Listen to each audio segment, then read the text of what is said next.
గంటలకు అట్లా మేము మంచిగానే ఉన్నాం. అట్లా కొద్దిసేపు అట్లా మాట్లాడుకుందాం, బయటకు వెళ్దామని చెప్పి మాట్లాడుకుందాం, అట్లా ఉన్నాం. అప్పటికి నేను ఫోన్ మాట్లాడుతున్నా, ఫ్రెండ్తో ఫోన్ మాట్లాడుతున్నా, అతని వదినతో మాట్లాడుతుంటే బైరు మహేష్ అనే వ్యక్తి ఆయన ఫోన్ చేసిండు బంటికి ఫోన్ చేసి ఇట్లా ఏడున్నావు ఏంది అని చెప్పి అడిగి వస్తున్నావా అని చెప్పి అనగానే వస్తున్నా అని చెప్పి 5ంటికి ఎమ్మటే బయలుదేరి వెళ్ళిపోయిండు. నేను ఆల్రెడీ అప్పుడు ఫోన్ మాట్లాడుతున్నా, మా ఫ్రెండ్స్ని హోల్డ్లో పెట్టి ఫోన్ మాట్లాడుతుంటే నాకు చెప్పకుండా అట్లనే వెళ్ళిపోయిండు. 5ంటికి వెళ్ళిపోవడమే, ఇక మళ్ళీ రాలేదు ఇంటికి. పొద్దున్న దాకా కూడా రాలేదు. ఆయన బైరు మహేష్ మా అన్నయ్య మీద.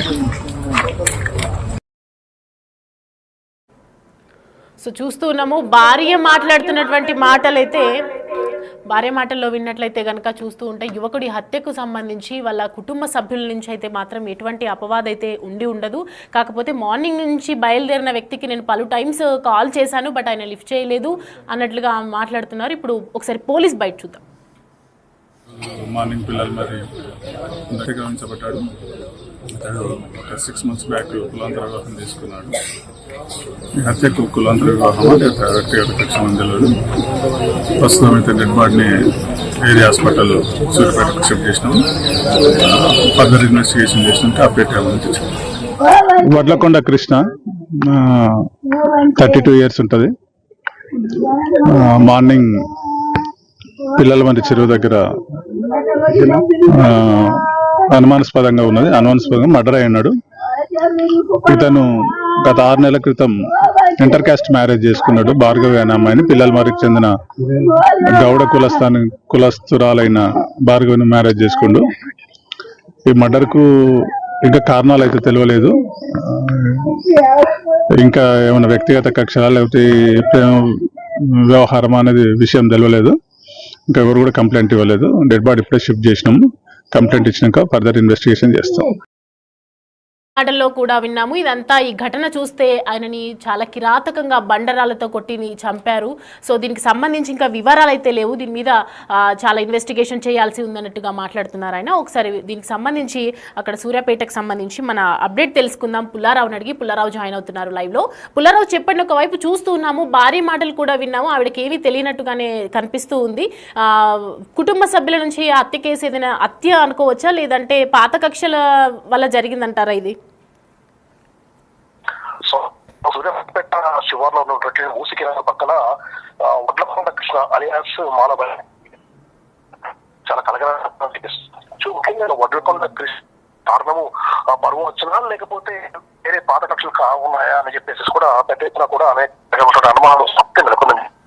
ఇదే విషయానికి సంబంధించి పోలీసులు కూడా పూర్తి స్థాయిలో దృష్టి కేంద్రీకరించేసి విచారణ చేస్తున్న పరిస్థితి ఉంది. అయితే గతాన్ని పరిశీలించినట్లయితే వడ్లకొండ కృష్ణ అదే విధంగా సూర్యాపేట మండలం అంటే ఈ పిల్లల మరి సంబంధించినటువంటి నవీన్ అనే యువకులు ఇద్దరు కూడా మంచి స్నేహితులుగా ఉన్నటువంటి పరిస్థితి అయితే ఉంది. సో ఇద్దరు మంచి స్నేహితులుగా ఉన్న సమయంలో నేను అదే విధంగా వాళ్ళ ఫాదర్ ఒక 307 కేసు కింద కొంతకాలం జైలు పరిస్థితి ఉంది. ఇదే సమయంలో కృష్ణ ఆ యొక్క నవీన్ వాళ్ళ ఇంటికి వెళ్ళేసి ఇంట్లో వాళ్ళతో మంచిగా ఉండటం, ఇదే సమయంలో నవీన్ చెల్లెలైనటువంటి భార్గవిని చేసుకోవడం, ఇవన్నీ కూడా జరిగిన పరిస్థితి ఉంది. అయితే ఈ విధంగా స్నేహితులుగా ఉన్నటువంటి కృష్ణ పిల్లల్ని వివాహం ఆడే విషయం నచ్చినటువంటి నవీన్ ఇతరుపై మాత్రం తన కక్ష తెచ్చుకున్నట్టుగా తెలుస్తుంది. ఎందుకంటే ఆ యొక్క నవీన్ సోదరైనటువంటి అంటే మృతుడు ఈ కృష్ణ భార్యనటువంటి భార్య చెప్పిన సమాచారం ప్రకారము మొదటి నుండి కూడా మా పిల్లలు అనేది తన ఇష్టం లేదు, తప్పగా ఈ యొక్క కృష్ణను నేను అంతమొందిస్తాను అని చెప్పేసి గతంలో కూడా అన్నట్లు కాకుండా కూడా భార్గవి చెప్పినటువంటి పరిస్థితి ఉంది.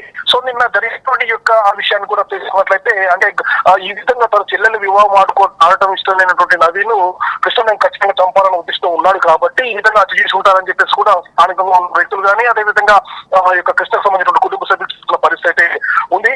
అయితే ఇక్కడ ఇంకో మరొక ఏంటంటే కృష్ణకు గతంలో కూడా కొన్ని కేసులలో సంబంధాలు ఉన్నట్లుగా కూడా మనకు తెలుస్తుంది. గతంలో కూడా ఒక యువకుడిని గతితో పొడిచిన ఘటనలో కూడా కృష్ణ జైలుకు వెళ్లి వచ్చినట్టు కూడా మనకు తెలియజేయ వస్తుంది. అంటే పాత కక్షల నేపథ్యంలో హత్య జరిగిందా లేదా ఈ విధంగా కులాంతర వివాహం చేసుకోవడం అంటే హత్య జరిగిందా అని చెప్పేసి కూడా తెలియాల్సి ఉంది. ఇదే విషయానికి సంబంధించి కూడా పోలీసులు పూర్తి స్థాయిలో లోతైన దర్యాప్తు అయితే కొనసాగిస్తున్న నేపథ్యం అయితే ఉండడం జరిగింది. ప్రజెంట్గా చూస్తే మాత్రము నిన్న జరిగినటువంటి సిచ్యువేషన్ బట్టి బాగా చెప్పిన విషయం ప్రకారము తన ఇంటి దగ్గర ఉన్నప్పుడు కృష్ణకు సంబంధించి భయం అనేటువంటి యువకుడు కాల్ చేయడం జరిగింది. అర్జెంట్ గా బయటికి చిన్న పని ఉందంటే వస్తున్నా అని చెప్పేసి అతగాడు ఇంకా వెళ్ళినట్టు తెలుస్తుంది. ఆ తర్వాత సాయంత్రం 9:10 కూడా కృష్ణ నుంచి ఫోన్ రాకపోవడం తను ఫోన్ చేయడం జరిగింది. ఫోన్ అనేది పూర్తిగా స్విచ్ ఆఫ్ చేస్తుంది. అదేవిధంగా తీసుకెళ్ళినటువంటి మహేష్ ఫోన్ చేస్తే కూడా మహేష్ చేసే పరిస్థితి ఉంది. ఎంజాయ్ చేసేందుకు ఈ రోజు ఈ విధంగా కృష్ణ హత్యకు గురయ్యాడని చెప్పి తనకు తెలియవచ్చింది.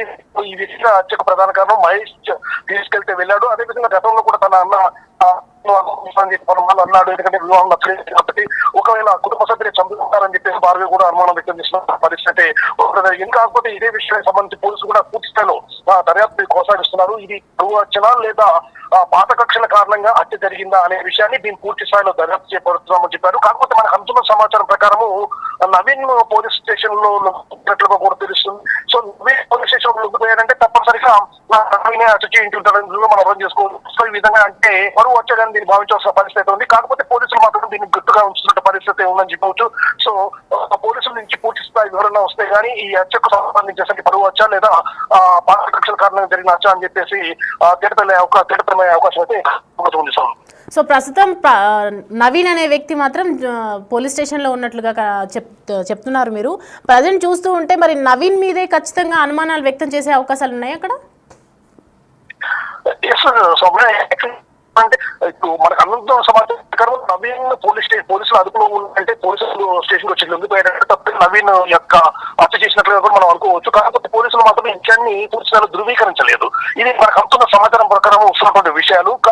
అంటే ఈ యొక్క అంటే నవీన్ చెల్లెలు అదేవిధంగా మృతుడు కృష్ణ భార్య అయినటువంటి భార్య చెప్తున్న విషయాల ప్రకారం మాత్రం గతం అంటే తన పెళ్లి అనేది తన ఇంటి వాళ్ళని నచ్చలేదు. సో ఎట్టి పరిస్థితుల్లో కృష్ణను ఉంచేది లేదని చెప్పేసి తన అన్నైనటువంటి నవీన్ అనేక మార్లు హెచ్చరించిన నేపథ్యం ఉంది. కాబట్టి మహేష్ బయటకు పిలిపించిన తర్వాత అంటే మహేష్ నవీన్ వీళ్ళందరూ కూడా మంచి friends.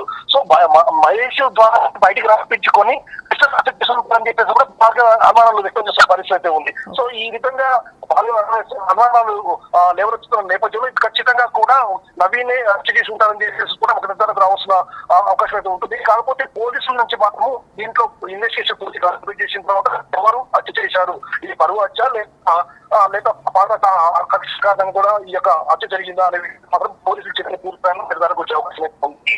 Thanks for the updates Pullarao.